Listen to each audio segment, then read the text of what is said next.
Ang lomi sa Batangas di kahinaman usab sa mga Sugbuanon. Busa ko noon saon sa pagluto ni ining swak ra sa budget atong sayran pinagi ni ining report. Kay didto sa Batangas, init man umauwanon ang panahon, adlaw-adlaw lomi weather.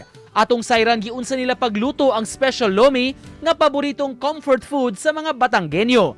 Mao kini ang mga sangkap: mantika, sibuyas, toyo, tubig, pansit miki, gisagol nga harina og tubig ug itlog. Una gisahon ang sibuyas, sunod ibutang ang pansit miki, tubig ug timplahan og toyo. Dayon ibutang ang gibatil nga itlog.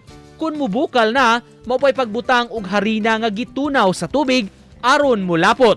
Ug syempre una haunon butangan og paboritong toppings sama sa atay, ginaling nga karne ug linungag nga itlog. Kauna ta mga kapuso. Nico Sereno, Balitang Bisdak.